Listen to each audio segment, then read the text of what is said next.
Hello दोस्तों, आज स्वागत है आप सभी का हमारे चैनल सेफ फ्यूचर में। मैं अवधेश जायसवाल।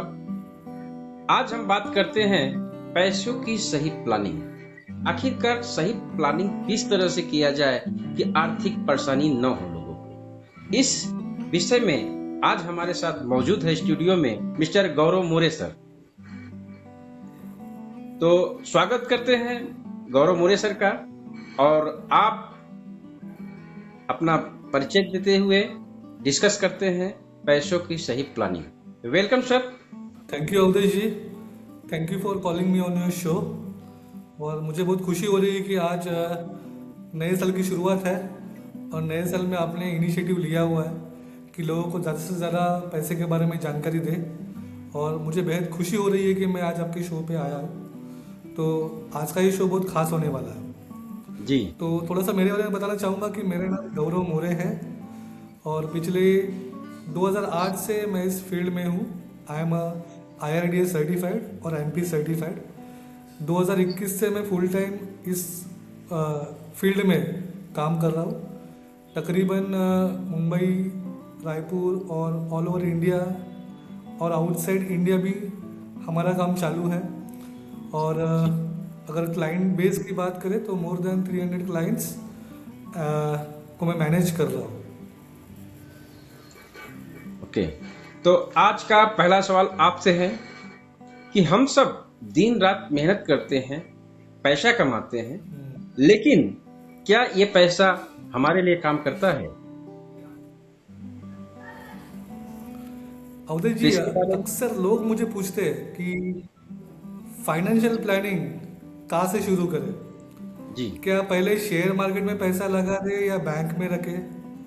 आज हम उन्हीं 3 पिलर्स के बारे में बात करेंगे जिनका बिना आपकी अमेरिका महल टिक नहीं सकता, और वो है इंश्योरेंस, इन्वेस्टमेंट और लिटरेसी।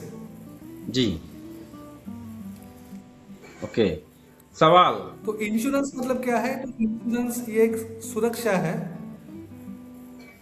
जी और सवाल। जो इन्वेस्टमेंट है वो निवेश है। जी हाँ, सवाल ये भी और आता जो है कि लिटरेसी है, सवाल ये भी आता लिटरेसी है जो है, जी हाँ, सवाल ये भी आता है कि सुरक्षा क्या है आखिरकार, ये निवेश है या फिर कुछ और है? तो इसके बारे में आपका क्या कहना है?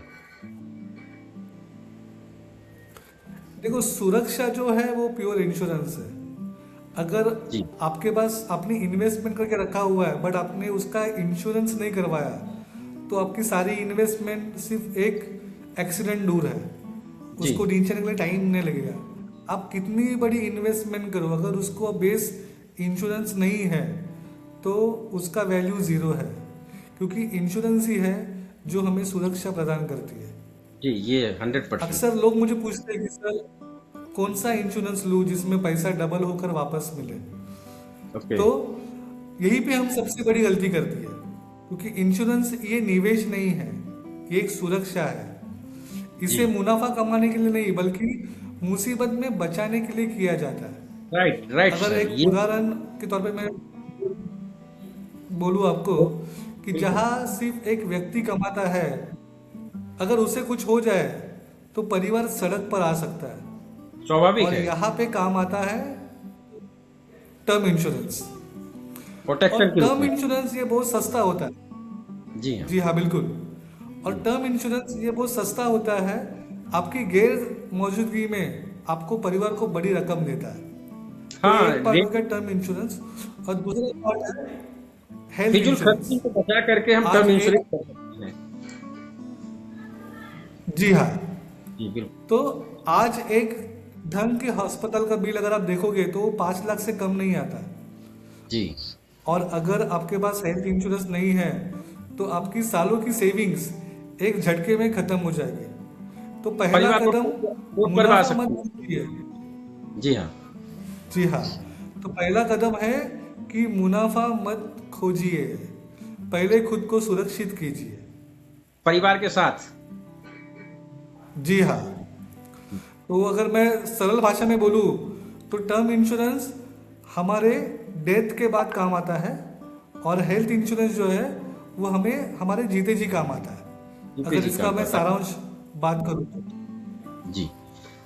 अगला सवाल आपसे यह है कि बचत और निवेश में क्या अंतर है? लोगों को ये यूनिक सवाल आता बहुत है अच्छा सवाल इसमें। पूछा सर आपने। जी। जी हाँ। तो अवधेश जी, अगर मेरे बैंक अकाउंट में 2 लाख रखे हैं तो क्या मैं निवेशित हूँ, इन्वेस्टेड हूँ मैं? नहीं नहीं, ये बैंक में पैसा कभी इन्वेस्टमेंट नहीं होता है। वो तो आपकी बचत होती है यस, बैंक में जो पैसा। जी। बिल्कुल सही कहा आपने। तो आप सिर्फ बचत कर रहे हो, अगर आपके बैंक अकाउंट में पैसा है तो यू आर नॉट इन्वेस्टेड, ये आपकी जी। बचत है। और बचत और निवेश में जमीन आसमान का फर्क है। बचत करना यानी पैसे को अलमारी में रखना, जहां उसकी वैल्यू महंगाई की वजह से हर साल कम हो रही है। मैं आपको जी हाँ। सिंपल सा उदाहरण दूंगा कि अगर आपने एक बैंक में 1 लाख रुपए रखा है तो 1 साल के बाद उसकी वैल्यू क्या होगी? पहले उसकी महंगाई दर के अकॉर्डिंग बहुत कम हो जाएगा, मतलब कि देखा जाए तो 90 रुपए भी हो सकता है कि नहीं? यस, आपने सही कहा। जी। महंगाई दर आज के ज़माने में 6 से 7% है। तो जो जी। आपने 1 लाख रुपए रखा हुआ है उसकी वैल्यू 1 साल के बाद हो जाएगी 93,000 रुपीज़। जी, 93,000। बिल्कुल। यस। अगला सवाल तो आपसे। यही डिफरेंस है जी हाँ। जी, राइट। अगला सवाल आपसे है कि लोगों के पास जानकारी या समझदारी होनी चाहिए? हम्म, देखो, आजकल इंटरनेट पे इतनी जानकारी है ना, फिर भी लोग नुकसान क्यों उठाते हैं? जी हाँ।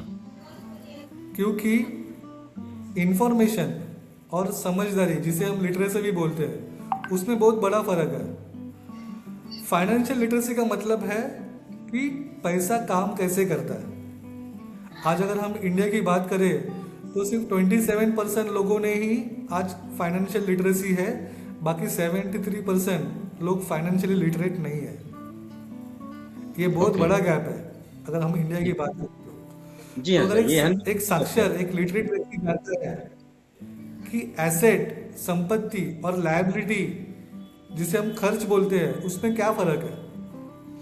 अगर आप एक लोन पर कार लेते हैं तो वो आपकी लायबिलिटी है, क्योंकि जी हाँ।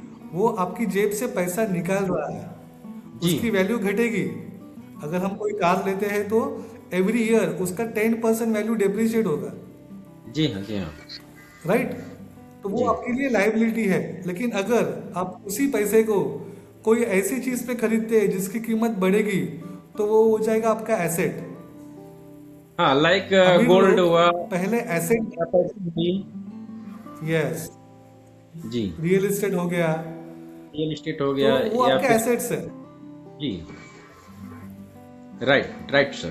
तो तो जी हाँ, आपसे तो मैं अमीर लोग की बात कर रहा था। अमीर लोग पहले एसेट बनाते हैं, फिर उनके मुनाफे से वो अपने शौक पूरे करते हैं। जबकि आम बिल्कुल आदमी क्या करता 100%। है? जी हाँ। तो जी। आम आदमी क्या करता है? पहले शौक पूरे करता है, फिर उसका उम्र भर कर्ज चुकाता है। जी हाँ। और शौक भी जो है कि कर्जे लेकर के चुकाता है, पहले पूरा करता है। और बहुत शान से करता है कि बाबा मैंने ईएमआई पे लिया हुआ है। जी हाँ, ईएमआई ईएमआई। ये हाँ। थोड़ा फैशनेबल वर्ड हो गया, जी हाँ। जी हाँ। जबकि इसकी उसको वजह कर्जा बोलते हैं आम भाषा में। इसकी जी, इसकी वजह से लोग चाह कर भी अमीर नहीं बन पाते हैं। जिंदगी भर वो जो है कि ईएमआई चुकाते बिल्कुल सही रहते से। हैं। जी हाँ सर। और अब आपसे आज का लास्ट सवाल, लोग एक्शन कैसे लें?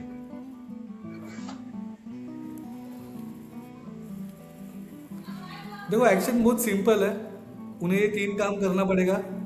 सबसे पहले सुरक्षा, जी। एक शुद्ध, एक प्योर टर्म प्लान ले लीजिए या हेल्थ इंश्योरेंस ले लीजिए।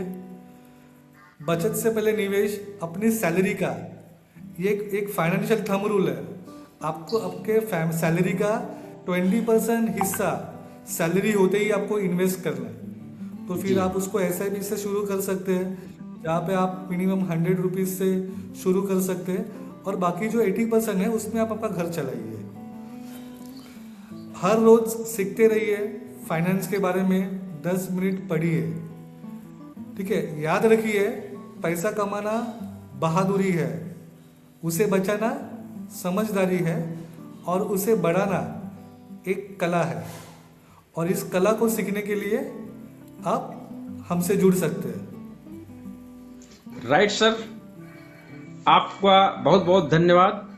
आज आपने बहुत इंपॉर्टेंट टॉपिक पे बात किया कि पैसों की सही प्लानिंग। उम्मीद है दोस्तों आज के पॉडकास्ट से आपको बहुत तरक्की और बहुत जानकारी मिली होगी, जो लाइफ में आप इसको शामिल करके आप अपने आप को ईएमआई के बोझ से हट करके एक लाइफ एंजॉयमेंट और अमीरी की जिंदगी जी सकते हैं। तो बहुत बहुत धन्यवाद गौरव मोरे सर, आपको धन्यवाद। थैंक यू अवधेश जी। आपके सारे व्यूवर्स को मेरी तरफ से नए साल की शुभकामनाएं। जी, आपको भी मेरी तरफ से हार्दिक शुभकामनाएं और नए वर्ष की सभी दर्शकों को हार्दिक बधाई। मिलते हैं अगले एपिसोड में।